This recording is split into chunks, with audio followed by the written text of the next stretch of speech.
Thank you and good day.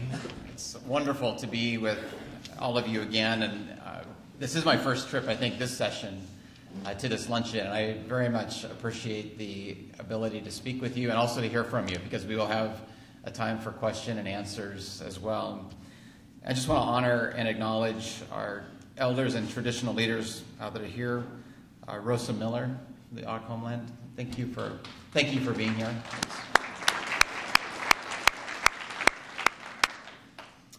Ethel Lund, where are you? Ethel. And Selena. Selena, welcome. It's good to be with you. And Cyril George, where?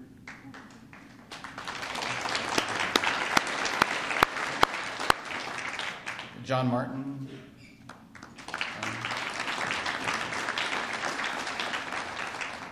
And Nora Downhauer, where are you?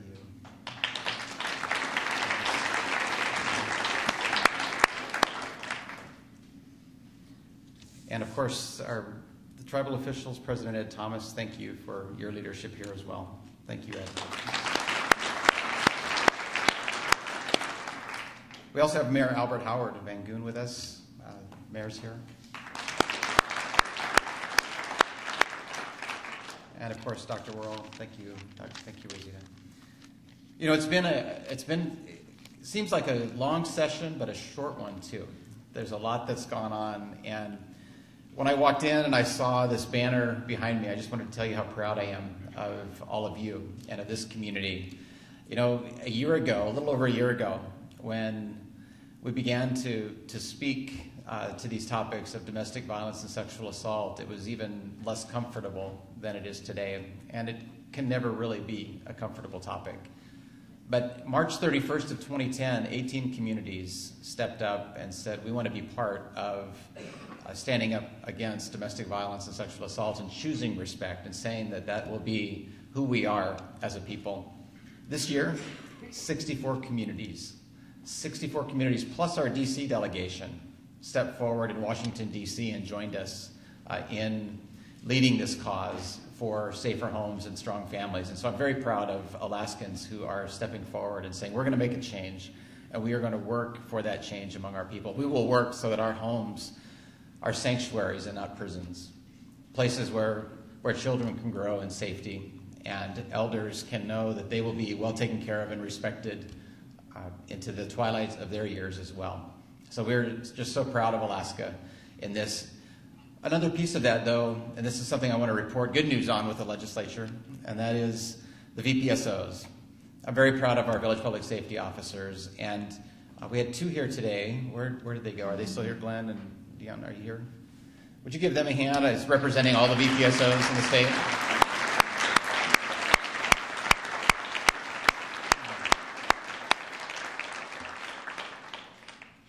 We are still working to get law enforcement coverage, VPSO coverage, and other coverage in many villages in this state. But we have made huge strides. When you think about 46 VPSOs across this state about 5 years ago, and we're over 100 now, and still on our way, we're working to get them the support they need, get them the respect they need as a force and the training they need, and I'm very proud of them as well.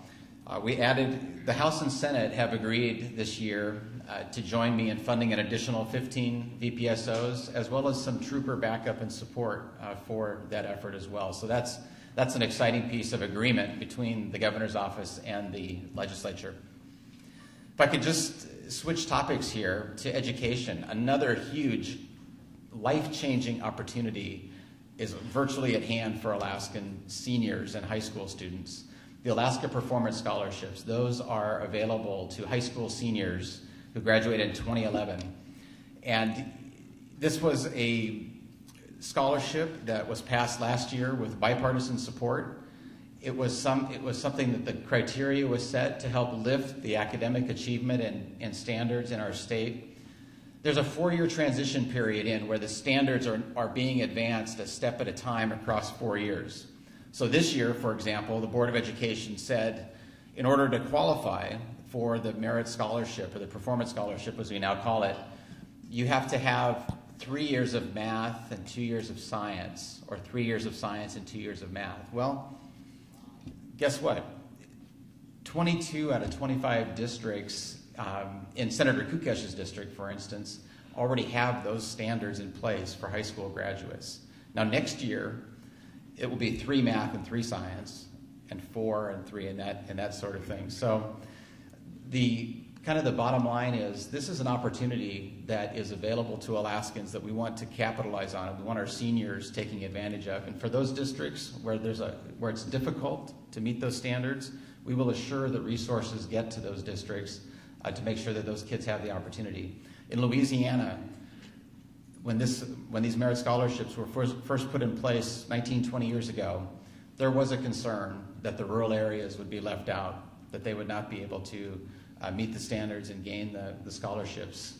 The results have been pretty astonishing, though. The rural areas were able to make far greater academic progress than even the urban areas. And so I'm very pleased with the Alaska Performance Scholarship, with its opportunity for a better education that it gives all of our children.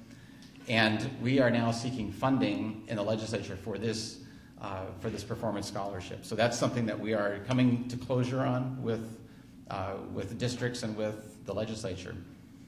Third topic, and I hear you've heard a lot about this topic this year, and that has to do with oil taxes and our fiscal regime. I said at a luncheon earlier this week that every one of us is in the oil business.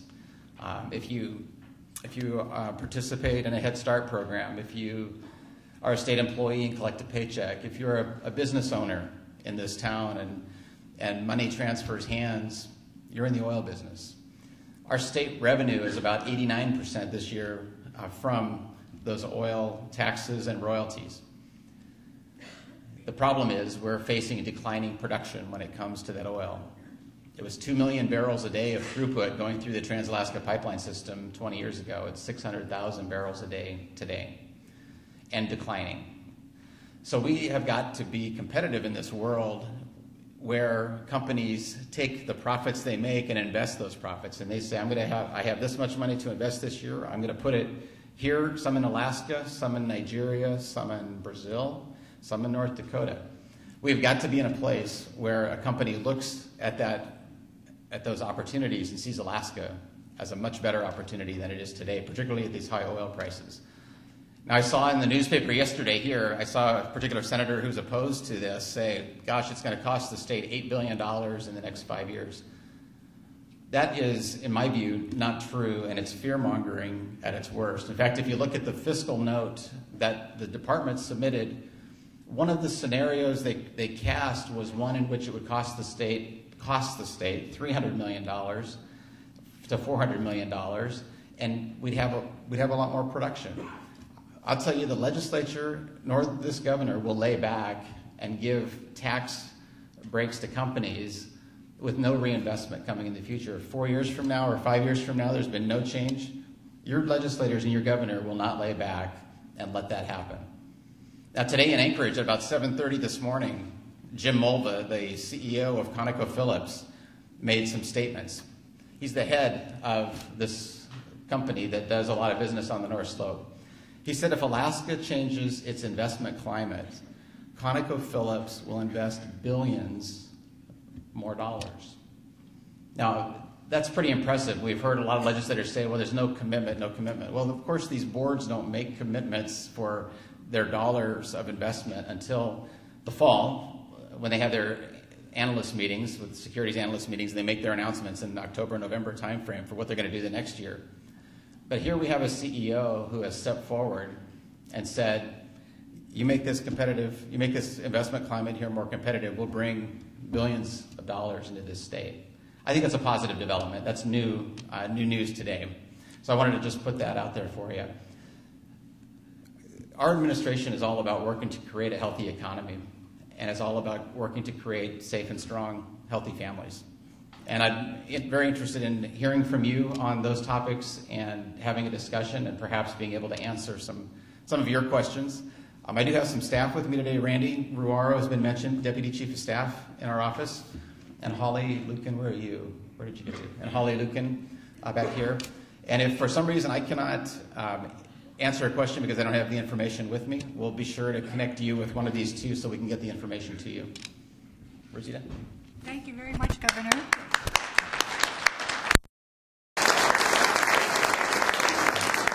What we'd like to do now is open it up for questions and answers.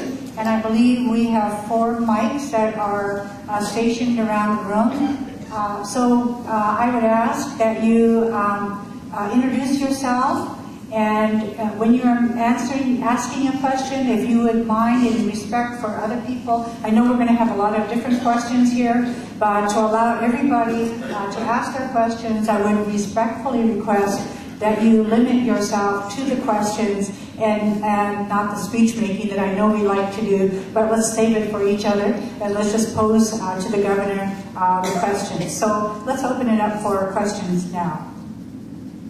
We have a question over there. Thank you. Oh, I call on my brothers and sisters right now for strength, because this is a very personal and deep topic, and it's one that I commend you for choosing to respect. Often in rural areas, what we see is that, and I'm just speaking statistically, that a mother will leave the community for safety and take the children with them. What happens, because there is such a deep connection to that rural community, the mother goes back. And this situation is still the same. And sometimes it's our own family members that are the perpetrators of domestic violence. And I'm speaking only of domestic violence right here, not sexual assault. My question, Governor Parnell, is how do we get more funding so that we can provide services to perpetrators of domestic violence, or sometimes our very own family members that we love and care about?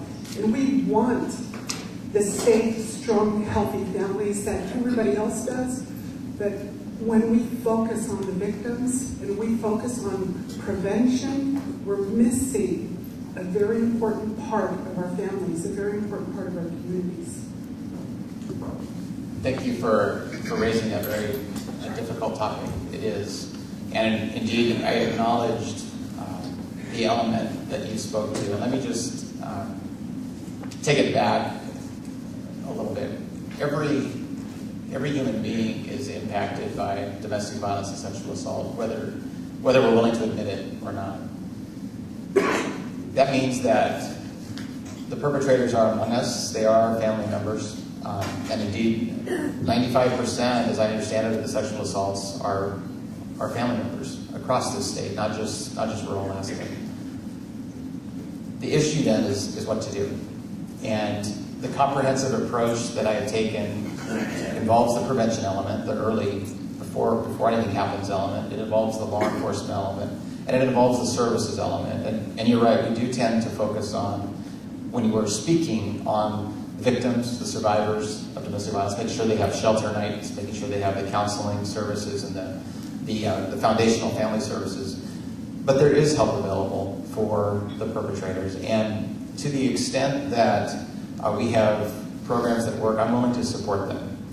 The question really is how, where, and when can we best deliver that service? So that's a topic that I'm open to. I have been since I was a legislator in the 90s as well, and worked to fund those services as well for the perpetrators.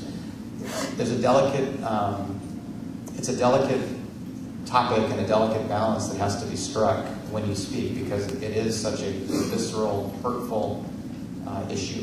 And yet, if we're willing to speak to it, and if we're willing to work together to address it, I know we can. So I'm willing to work towards more funding to programs that work. Have to leave it at that. Thanks. Thank you, Governor. Mr. Kukesh?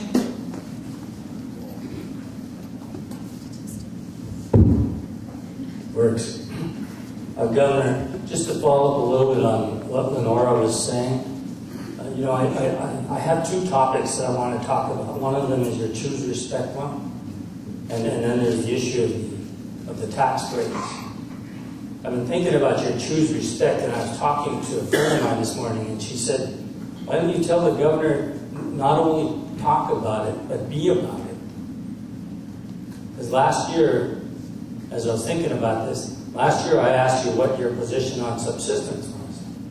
And all I heard was like a blah, blah, blah, legal jargon throwing a roadblock in me. And then when you look around in the community of Juneau, which I half live in, or 3/4 live, I notice that the Native community, it has a harder time when it comes to subsisting. Because it's like the state of Alaska is hunting us down and they're regulating us to the point of where we're living the high sodium lunch we just had, where they're living a lifestyle that's giving them diabetes and blood pressure.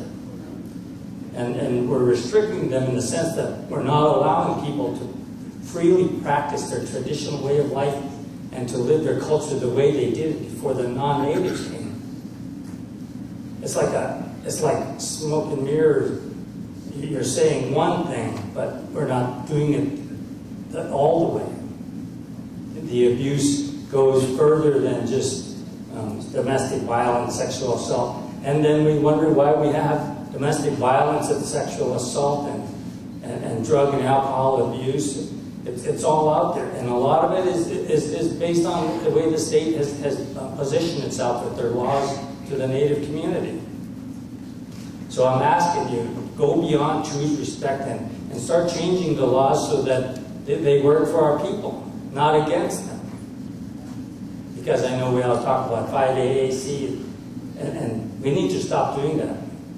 You're saying one thing, but the state of Alaska is doing something else. And it's like this. My second subject is the tax break, the oil tax break.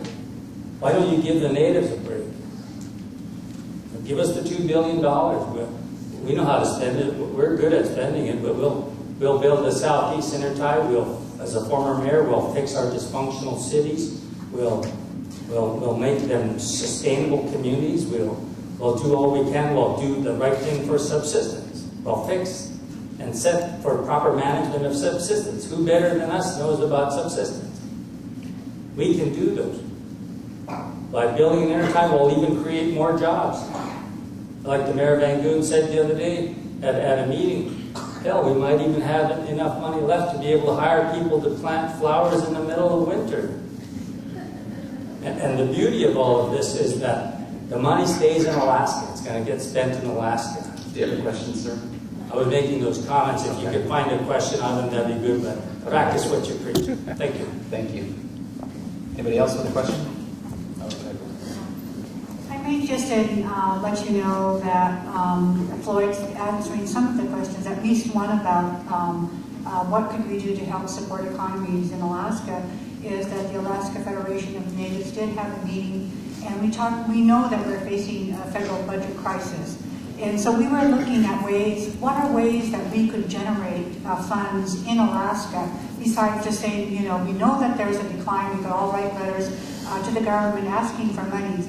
But we came up with a number of recommendations, and I am proud to say that we did meet already. We've started to act on it, both at the federal level and then also here at the state level. We had a meeting with Randy Guerrero, led a meeting where we talked about what are kinds of investments that Native corporations could make in Alaska.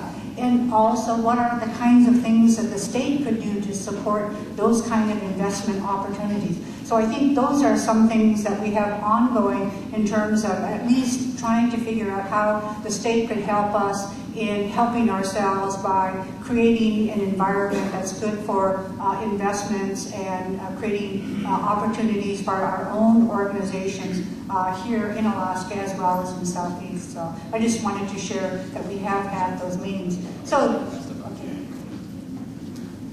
also, I want to just address a couple of the comments that were made. Choosing respect is more than writing a check. It is about treating each other with respect. And we can write checks from the state, and we do it. I've been a very strong supporter of PCE. I've been a very strong supporter of VPSOs, renewable energy grants, village safe water systems, schools, performance scholarship opportunities. we need to respect each other. That doesn't mean we have to agree on every topic. And so that's one of the reasons I'm here, is to have this interaction and to hear your concerns, and I appreciate that and being able to do it.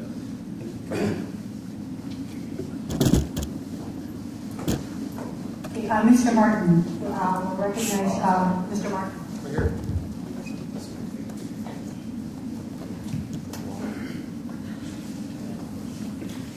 Mr. Governor, I don't have a question, so to speak, but I want to applaud your remarks. Remarks, I hope, that I'm in tune with the indigenous nation of Alaska, especially the Southeast indigenous people, the Cook and Haida people. I like the sound of maximizing the economic development of Southeast Alaska. And primarily the reason why, I think we've waited too long for the hydro development, for the communities that could enjoy maybe 6 cents per kilowatt hour for our electricity bill. We can deal with the fuel bill, but we cannot deal when we know that there's an opportunity for our people to enjoy, especially the elders that want to sit down in their recliner. It's time for them to sit down in the recliner and to watch our high-definition television and watch the news and what have you, the sports activity. But they can't afford to do that because of the high cost of electricity. And we can't afford the electric cars running around in the villages because that's really out of sight. But I do want to say one thing. When you talk about maximizing the economic development for all of our people in Alaska, and I think what I heard was in reference to the oil tax and the development of the gas and oil. But I think one of the major issues that concern me is to be able to help our people to finalize the land bill that concerns all of our Clegg and Haida people, including, I'm not saying just the Sea Alaska lands bill, but all of the lands bill, including the allotments, the sacred sites, and you know the 5 communities that are having difficult times for the last 40 years. I think the entitlement is long awaited. And what I'm hearing you is that the economic development will include, if the lands bill are completed, then we have an opportunity to put some of our people that are deserving jobs in a rural community. And I want to applaud you for your remarks. Thank you very much. Thank you. Thank you, Madam. And I just report for John that the landless bill was introduced in Congress. So. And we have a question from our VPSO. Next to is the head of your list. Oh, okay. Well, I think there's a young lady there in the back. If you'll identify yourself.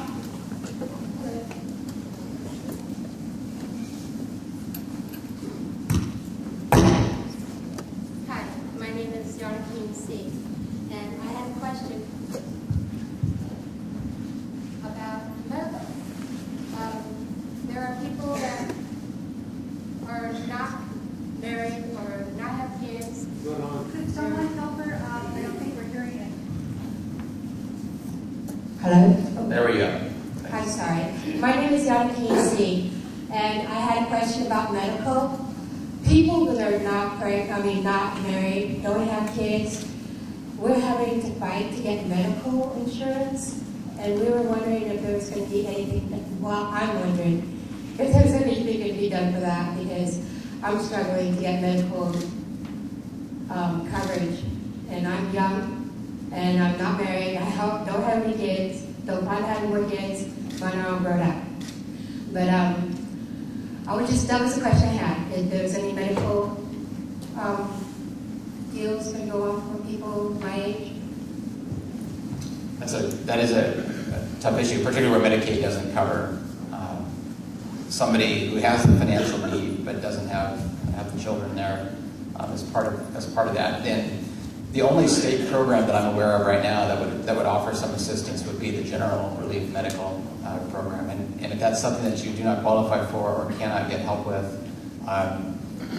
then I don't have any alternate solutions at the moment for public sector insurance. That's something, however, that the Department of Health and Social Services might be able to answer your questions about and get back with you on whether there are other programs that are available.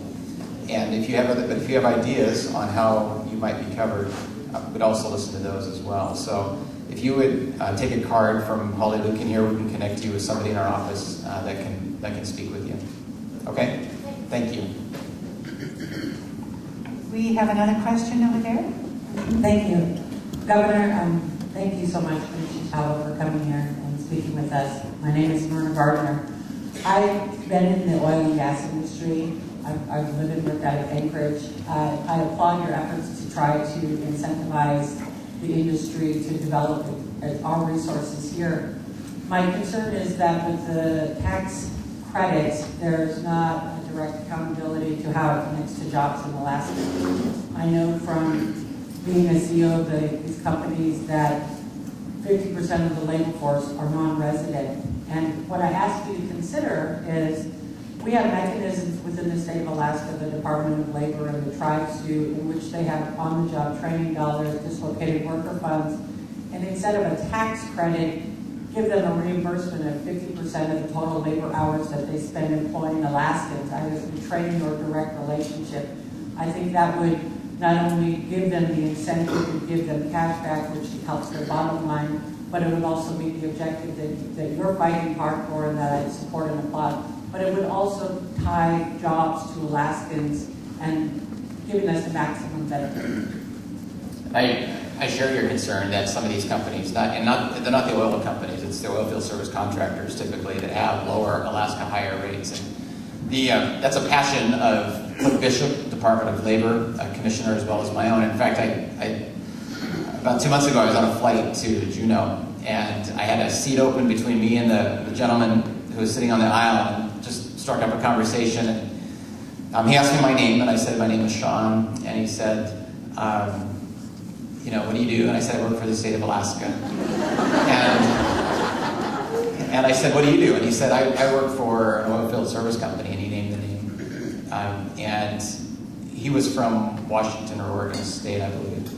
And I said, well, tell me what you do. And he said, well, I'm kind of one of the regional supervisors for the company. And it's an outside company that has employees here, too. And so I said, well, tell me what's your Alaska hire record look like?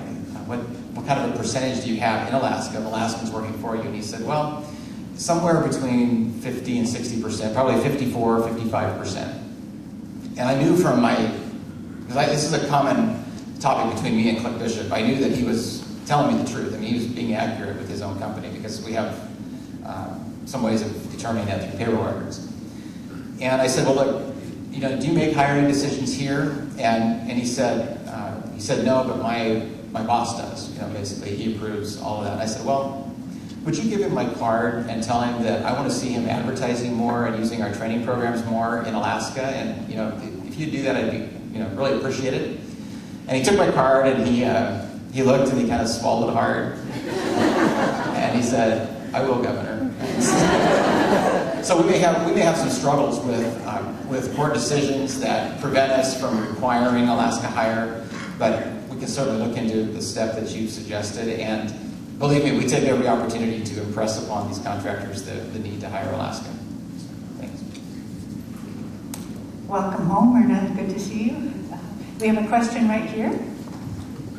My name is Jason Wilson. I'm the UPSO coordinator for Clinton Central Council. I want to thank you for your support for the UPSO program. Clinton and the southeastern region is one of the reasons you're talking about as far as growing. We had 3 UPSOs last December. We're up to 8 and soon to be 10. My question is this, is the indirect rate is on the grant is capped at 15%. Indirect rate for Clinton Central Council is 19.5%. That creates a shortfall of 4.5%. So an example would be on a budget of $1 million, which we're very close to, that would create a shortfall of about over $40,000. I did run this up into chain of command and inspection command. basically the indirect rate is going to stay the same. My other point on that is the indirect rate that the state has been stagnant for over 6 years that I know, and it could be longer.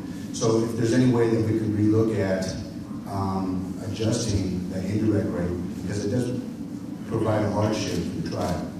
Thanks, sir. Yeah, you know, that's a topic that I haven't heard as directly as you put it, but I appreciate you standing up and speaking to it. I think let me just start at the high level. I want to do everything I can to lift up the VPSO programs around the state, to make it a force for good and for change in our communities beyond what you all know today. I want to be able to inspire people to serve as VPSOs because I think it's an honorable profession, and I think that's something that we want to lift up. One way to accomplish what you have just asked, because it's really common to say, we don't have enough money, please give me some more. I mean, that's what's going on up at the Capitol right now as they work on the capital budget and the operating budget. But one thing you could tie it to is performance. You could say, we're providing this additional training, we're providing, in other words, demonstrate. I don't know exactly how you do this because I'm not familiar with the formula, how it works. I'm not familiar with the conversation you've had. But I am open to any idea that says we're going to incentivize even better quality VPSOs than we have today. And if Clinton Haida is doing that and working towards that and building a better force and continually training your people or working for that, just know that I'm inclined to go with you on that. So, in other words, I'm open to the conversation. It's, in the next 13 days, is it going to happen in the next 10 days? Probably not. But that's a conversation to have for this coming year. And just know that if there's a way that we can work together to lift the VPSO program in the eyes of Alaskans and communities, and we can do it through a funding mechanism, I'll work with you on it. Okay. I will recognize Dorothy Olson. Owen. Dorothy Owen. Yes, I'm Dorothy Owen, and I have a question concerning Alaska Hire. And not only is it the oil companies or whatever, but the tour groups. Who better knows Alaska and Juneau and home than people that live here? Now, I know somebody that had applied for a job with the tour group. They said, oh no, we can't hire, we have to wait and see who comes up from down south. What do they know about us? What do they know about our culture and Juneau and who's all involved and whatever? But they're hiring them first over us.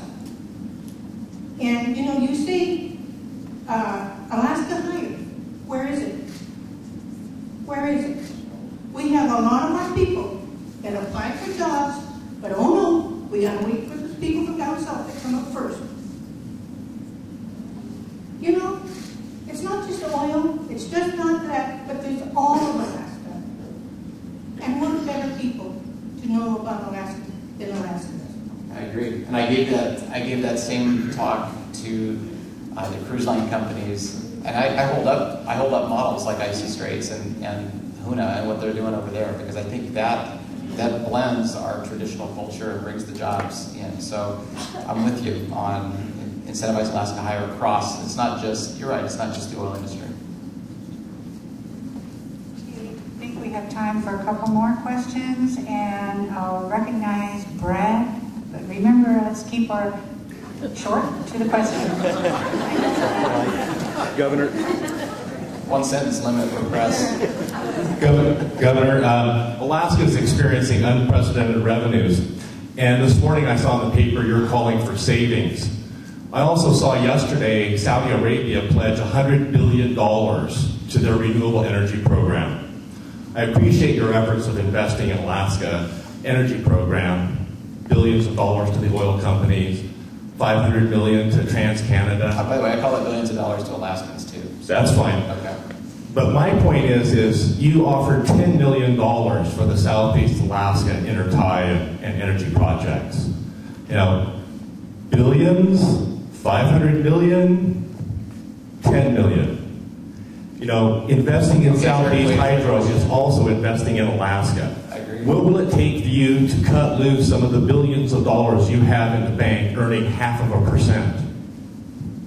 Good question. So you have construed my energy package very narrowly. Let me broaden it for folks here and talk about what we're going to be doing with that. So the energy package that I put forward included funding PCE, funding weatherization, funding renewable energy grants, funding Southeast Hydro, as you mentioned, and funding a South Central Hydro project as well. I have said that is a starting point for an energy package, and I'm open to hearing more from the legislature. That's where we are right now, and I expect that you'll see more ideas coming forth from the legislature as well. That's the broader picture. Go ahead. We have time for 2 more questions. Bill Thomas, Bill Martin. I don't know, giving you all different last names. Bill is former president of Tlingit United Central Council. Thank you. Thank you, Governor, for being here. Appreciate it. I've been on the State Suicide Council for the last 8 years, and it's been 8 years of incredible frustration. The numbers haven't gone down. They keep going up, and there are hot spots all over the state. Ketchikan had its a couple years ago and had 11 suicides in a 12-month period. And Bethel, I know you were in Bethel last year, and you heard the stories and saw the tears. And I just have to say, Governor, that it's one thing to lose our young people to the lower 48 as they get older. It's another thing to lose them forever. They won't come back. But the Alaska Native people have resilience and have ways of finding out the problem. The fact that we're rural and so spread out, it's very difficult. And sure, to ask for funding and throw money at the situation that sometimes may seem futile. If we can get places in all over Alaska where we have summits and allow the tribal leaders who are actively now pursuing solutions for the suicide in their community, that we can figure it out. We have the means, and we know our people better than anybody else. We know the frustrations of the young men. 15 to 27 year age group are 11 times more likely to commit suicide than the other people.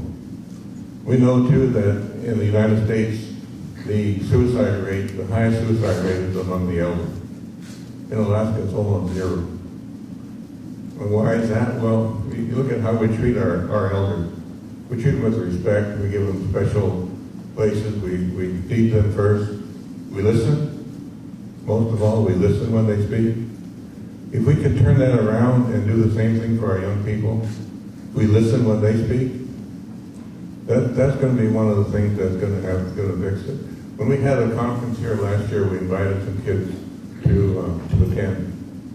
And after we went through all our speeches and everything about things that we needed to do, we turned to them and said, "What do you think?" And one of them stood up and said, "I think you're all dysfunctional." And, you know, it was like a kick in the stomach, you know, because we were trying to help them. But he went on to explain, he said, "You get up there and you tell us not to drink, and you drink. You tell us not to smoke, and you smoke. You see your friend and you give them hugs, but you don't give us hugs." That's the key. We need to put our young people and our children in the same pedestal that we put our elders. And we need to be able to listen to them. So, you know, by throwing money at the situation, we need money to hold conferences so that in different parts of the state, so that we could have an opportunity to fix this problem, share ideas, and come up with a good solution. Because if we don't, we will surely cease to exist. Thank you, Joe. Thank you. And I could not have said it better. You,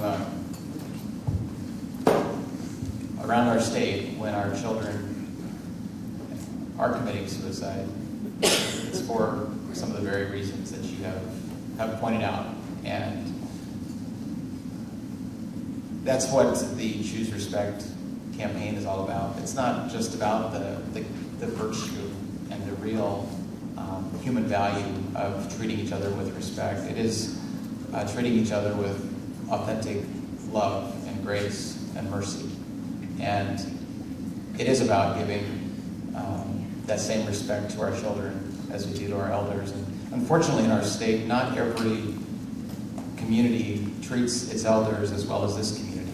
And so we also have some issues there to deal with, exploitation of elders in other communities. But I will continue to partner with you to assure that we will take whatever steps are humanly possible by the grace of God to just eradicate youth suicide, as well as the domestic violence and sexual assault that we have in this state. So thank you for speaking to those very human issues.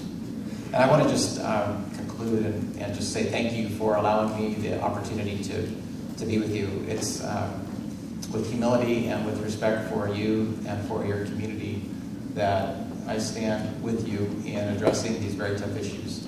Not always to agree, but I will listen and I will serve with that humble heart. And thank you for the opportunity. Thank you.